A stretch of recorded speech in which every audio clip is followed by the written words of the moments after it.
या राज्यातील महसूल विभाग आणि विभागाने असा निर्णय केला आहे, तलाठी आणि सर्वच तलाट्यापासून जिल्हाधिकाऱ्यापर्यंत, तहसीलदार पासून तर DYSLR पर्यंत, मोजणी अधिकाऱ्यापासून तर नोंदणी अधिकाऱ्यापर्यंत आमच्या विभागाचे सर्व अधिकारी फेस ॲपवर येतील.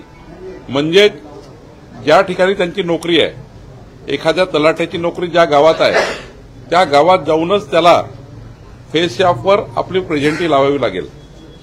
आपलं त्या ठिकाणी फेस ॲपवर जाऊनच त्या ठिकाणी तो प्रेझेंटी लागली तरच त्या ठिकाणी त्यांचा पगार निघेल, अन्यथा ऑगस्टचा पगार निघणार नाही. फेस ॲप हे कंपल्सरी आहे. फेस ॲपवर जर आपण जसं फिंगर आपले या ठिकाणी अनेक ठिकाणी आपण जे प्रयोग केलेले यापूर्वी